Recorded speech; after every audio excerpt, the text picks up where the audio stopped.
This debate is brought to you from Brand Africa Forum by Brand South Africa. Hello and welcome to Brand Africa 2011, where the best minds on the continent in both business and government get together and convene behind these doors.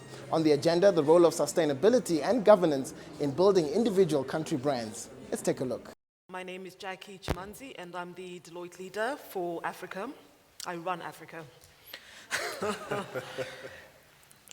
In perhaps giving some context to what we're going to discuss today, I think Africa finds itself at a very unique and very special juncture in its history. For the very first time, Africa actually has options. So everybody wants to come to Africa, and Africa can actually decide who they want to do business with. So the continent has been described as the final economic frontier, and everybody always asks me, it's the final frontier, so what happens after Africa? I'm like, I don't know, maybe the world ends after Africa. And according to forecasts by The Economist, 7 of the 10 fastest growing economies in the world will be from Africa between 2011 and 2015. But I think despite this economic boom, questions still remain. Will Africa's growth really benefit Africans? And will this economic boom translate into a perceptible shift in how people live their lives?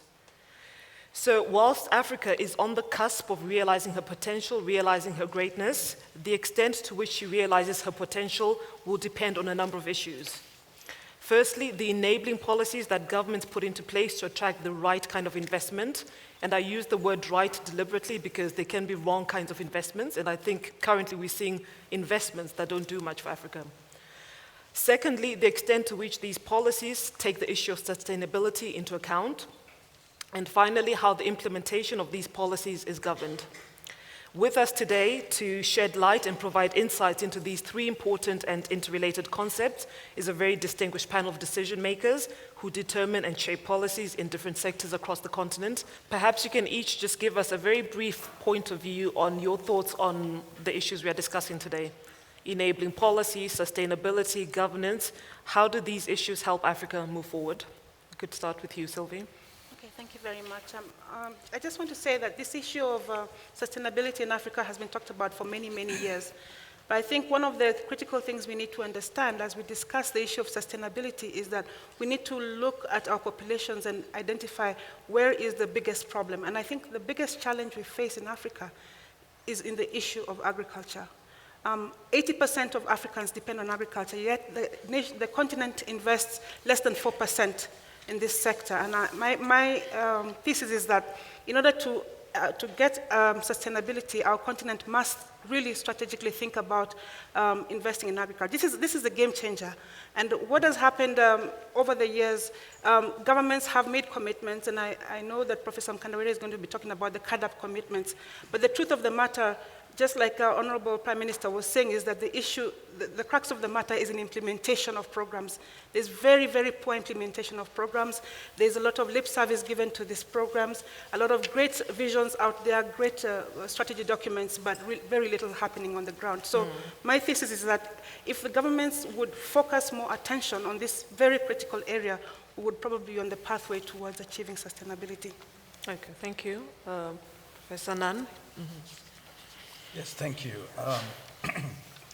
I think if we're looking at the subject matter today, what comes to mind, first of all, is long-term thinking. I feel that many times in Africa, certainly in Ghana, we are always in a hurry, but invariably late. And where that stems from, I think, is the issue of short-term thinking. You know, the Chinese have a proverb that says, if you want to think a year ahead, grow rice. If you want to think 10 years ahead, plant a tree. If you want to think 100 years and more ahead, train somebody. So I think fundamentally, our sustainability depends on thinking out of the box on what we do about skills development, training, and indeed the future generations. Now, how do we do that? As has been said already, we've been looking for years different strategies, different projects, different aid packages, and yet fundamentally we still stand still. We've made some progress, but we still generally feel that we haven't got our fair share of the 212, I think, trillion global economy. And that's what we have to aim at, getting our fair share of that pie, as it were. So fundamentally, I think it's about a lot of what we've heard already this morning from Dr. Mutambara, but it's about values, changing values, establishing different norms, and indeed looking at our culture. Because systems and structures are always being tinkered with, put in place, but it takes people of vision, people with innovation, people that can motivate others to join them, right across the board, the political divide, the class divide, and fundamentally people who can generate the resources and mobilize these resources. So I think that's perhaps the way we're looking to go forward. Thank you. Professor Mkandawire? Well, I think as Dr. Mutambara stated, there's definitely a wind of change sweeping across Africa, where we're beginning to see, an upsurge of growth of our national economies. We're seeing democracy coming home to roost. We're seeing, non-state actors actively participating in the development processes. And I think the challenge indeed is how do we sustain this hope that is emerging within Africa? I think clearly what Africa has failed in the past is around defining its own development agenda, defining a homegrown solutions. In the past, as we all know, development tended to be orchestrated from outside the continent. And Africans were mere recipients of imposed development. And therefore, I think a collective voice becomes important. This is where, indeed, I think the question of values, developing our own values. Look at the Chinese, look at the Indians. They have homegrown development, strategies, not ones which are imposed from outside. And I think this is fundamental. But equally important, I believe, we need to pay attention to issues of regional integration and ensuring that, we mobilize our own resources from within Africa. And I think the recent summit at the AU on Pledge for the Horn of Africa was a testimony that Africa is capable of mobilizing its own resources. There were pledges from even new countries such as Southern Sudan to the Horn of Africa's crisis. And I think we need to get into that spirit of exploring an opportunity for mobilizing our own resources within Africa. More importantly, I think regional integration is going to be paramount as a driver of growth. But equally important, perhaps, is the question of inclusiveness.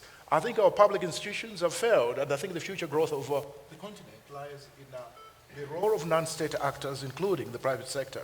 And I think there's need for this inclusivity in addressing development issues across the continent. Thank you, Professor Dinnie. And we did say 2 minutes. Okay.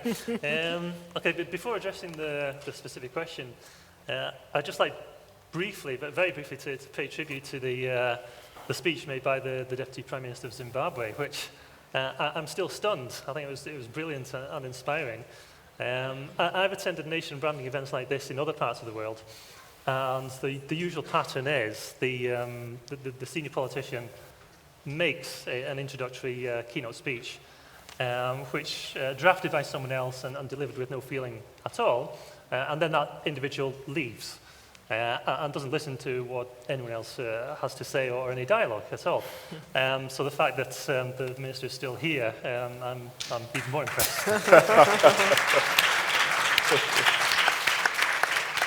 Having said that, to bring it back to the specific topic, and again, the Deputy Prime Minister raised this issue. In terms of sustainability, I think this is it's absolutely crucial. It's an existential issue for the world. Sustainable growth rather than destructive growth. And one kind of small initiative I tried to take in my nation branding book was to introduce the fact that the Deputy Prime Minister mentioned you can pick and choose your indexes. Don't just sit there and be indexed by pre-existing indexes, which tend to just be a reflection of the status quo and the power system that prevails. So specifically, what I did in my book was to contrast the top 10 countries in the Nation Brand Index with the top 10 countries in what's called the Environmental Sustainability Index. And I think it's fascinating to look at that because some of the same countries appear, but in the ESI, the Sustainability Index, suddenly you get in countries like Uruguay appearing, which will never, ever appear in the top 10 of the standard country brand indexes. So from a nation branding point of view, I would encourage countries to really focus on, first of all, obviously improving the reality of their environmental performance, but then communicating that when it's good to the rest of the world so that you don't have to kind of scrape around for statistics like we've gone from 130 to 128 in someone else's index, but we are in the top 10 of an ethically admirable index to be in. Thank you. Mr. Shakeel, Meer? I'm going to approach the topic from a perspective of investment. If we want to attract the right investments to have a sustainable impact, we need to make sure that we've got proper governance within ourselves, but we also encourage appropriate governance within the companies that come here. At the moment, the investments into our continent are driven by other countries' needs, by other investors' needs, often to extract resources. Infrastructure comes in for the purpose of moving those resources to our borders and to other countries. How do we make sure that those investments are to our benefit, that it has a sustainable impact on job creation, on the environment, on developing local businesses, and so on? I mean, we all know the advantages that we've got in the continent. But to set the conditions to meet our needs, we have to make sure that proper governance is in place to help direct that. We need to look at things like regional integration. It's one thing to talk about large markets and large numbers in the middle class and growing youth, but if we've got barriers across our borders, if we don't have open trade, if we don't deal with ourselves as peers and deal with corporate governance across countries, we're not going to address that. It's not good enough to allow foreign companies to determine our agenda. I mean, we need the foreign direct investment for the expertise, for the money, and so on. But we need to leverage it. It's not enough for us to be left with a hole in the ground. We need to make sure that there's local procurement, that there's local beneficiation, skills transfer. And it's not something that's out of our reach. Companies are looking out for their own interests. They are looking at a maximum return for the risk. But their decisions aren't only driven by financial returns and patriotism. It's just that they often don't understand our local risks. By putting in place the right institutions, the right governance structures, we can make sure that those risks are properly understood, that they're properly governed. I mean, DFIs like IDC have a role to play in areas like this. We've got a knowledge of Africa, we know the local conditions, we can more realistically assess the local risks, we can crowd in foreign investors and encourage them to invest in the right areas. But together with that, both as state-owned institutions and as governments, we need to make sure we put the right conditions in place. We are not the victims. We have to set our own agenda. If we're serious about this governance, we need to look at the impact on multiple stakeholders. We look at the understanding between different governments, between businesses and the population. We have to talk in terms of partnerships within the region, within the continent, and with foreign investors.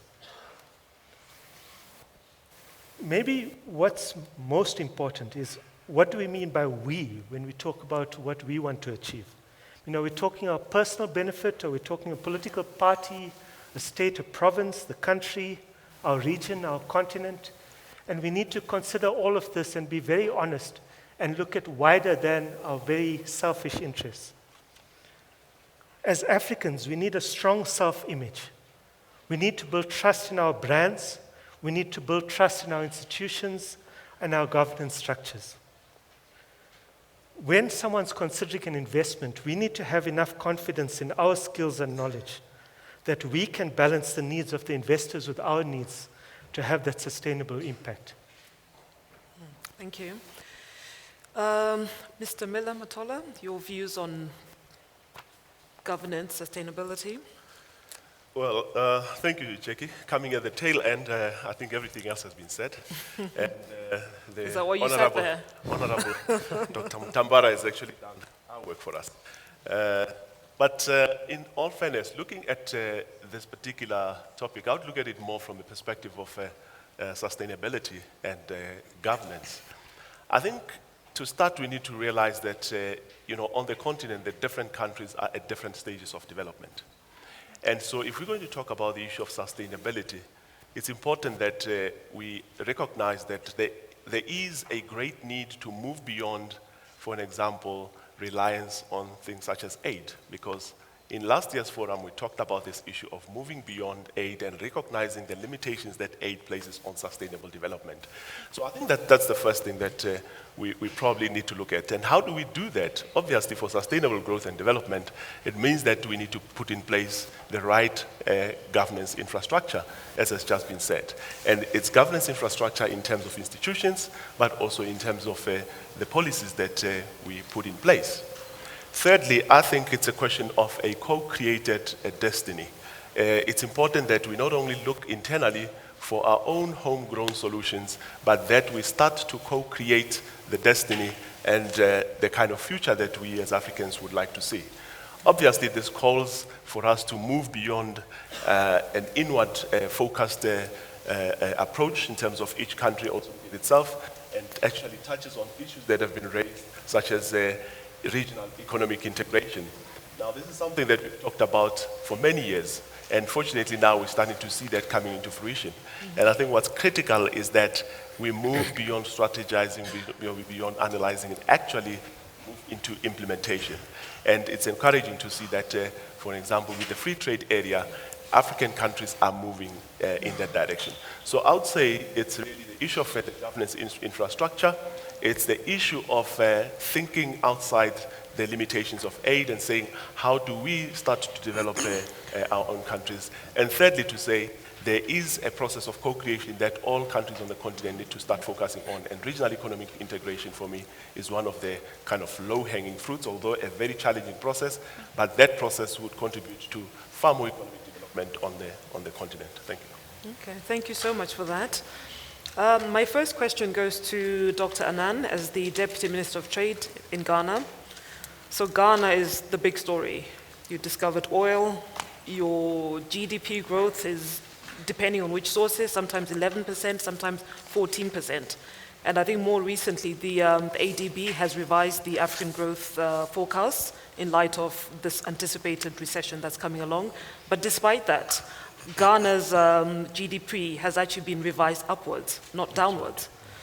So in your position as in the Minister of Trade, when you talk about enabling policies that you want to put into place to attract investment, enabling from whose perspective?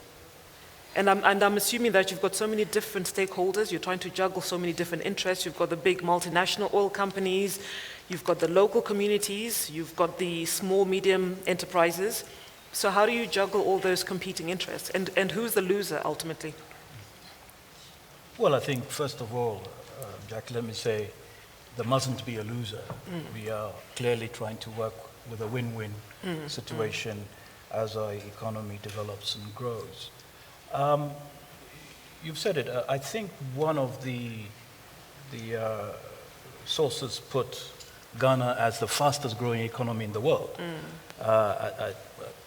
I think it's calculated to be around 14.4%, which is also worrying because it means that you have to try to sustain it.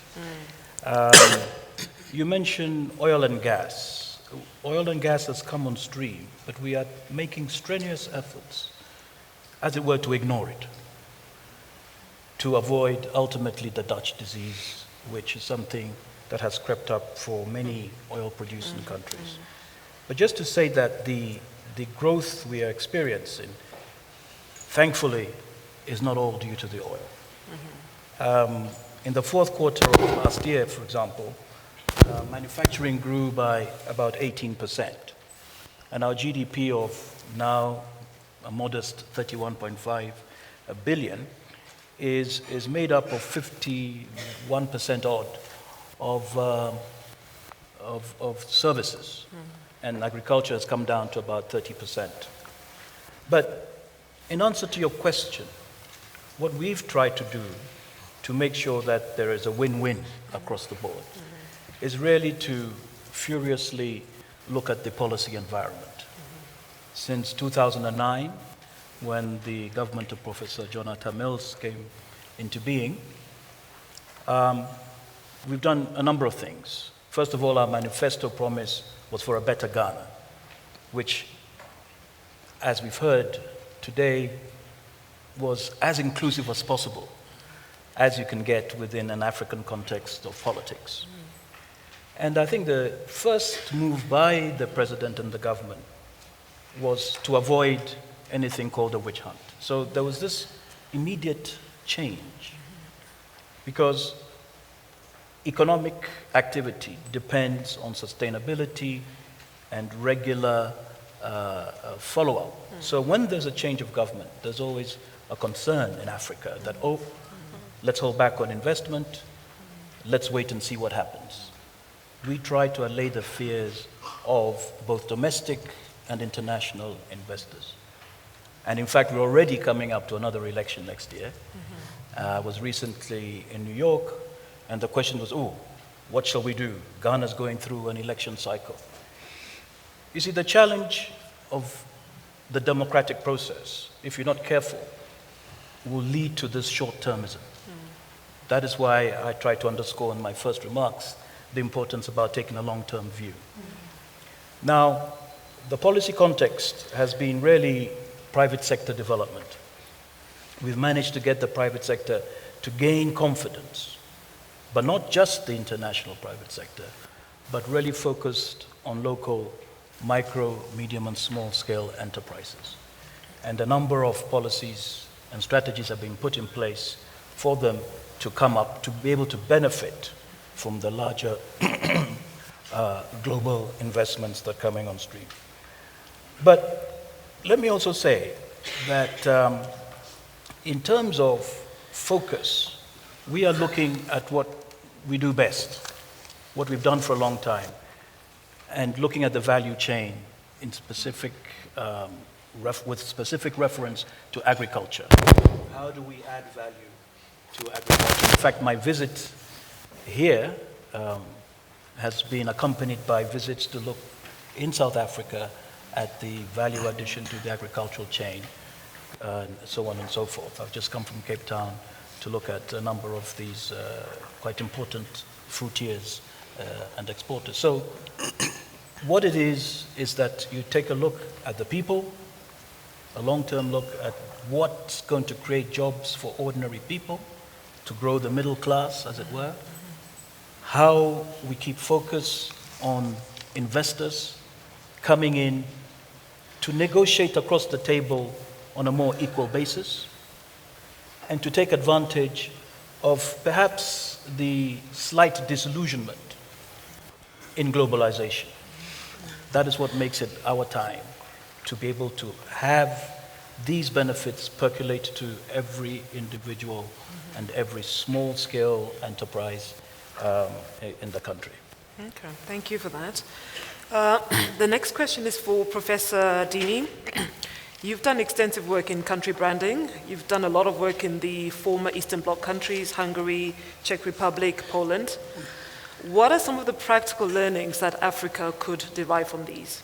And the reason I ask is because they had quite a murky communist past. They needed to move away from their past, embrace a new future. So how did they go about nation branding, and what can Africa learn?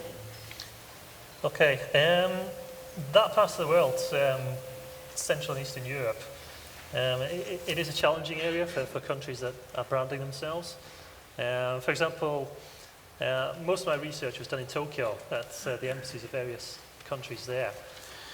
And at the Czech embassy, I was told by a couple of the staff there, the perception of that part of the world is there's no such thing as Central Europe. In Japanese eyes, there's Western Europe and there's Eastern Europe. Western Europe having the positive perception of being highly developed, wealthy, stable, and so on. And then Eastern Europe having what you refer to as the kind of murky, unappealing, kind of closed society that historically it had. So those countries, particularly Poland, Hungary, Czech Republic, and Slovak Republic, have made efforts to position themselves as Central European rather than Eastern European, but it's very difficult, and they acknowledge that they don't really think they've made much progress in that respect. They have had a joint campaign, which was called, I think it was European Quartet, 4 countries, 1 melody. So the 4 countries came together, mainly for tourism, to try and promote a more positive image of the region. But unfortunately, that didn't last for very long, and that's not unusual in kind of co-branding campaigns. And this is a big topic. I mean, it's already been raised several times this morning about getting different African countries to work together. It's difficult everywhere. There have been attempts, but there are big challenges. So I guess the parallel for South Africa would be quite a positive, if you compare it to, say, the Czech Republic, an actually very positive investment environment. But a kind of region brand effect that is not as positive. So in that respect, the region brand needs to be worked upon. And a more general point, if the countries don't undertake their own branding activities, as was already pointed out, other people will do it for you. The international media will do it, they will brand you. But it's not just the media, it's also, particularly in terms of investments, it's Standard & Poor's, Moody's, Fitch. Every time they reduce the rating of a country from A to A minus, that is amplified throughout the global media. And that's very strong, usually negative nation branding that is being done to you, not by you. I would say South Africa can learn some lessons from the Central European experience, but much more important, I think, is to be imaginative and innovative, and for South Africa to create its own solutions. You only have to look at the economic state of Europe and the United States.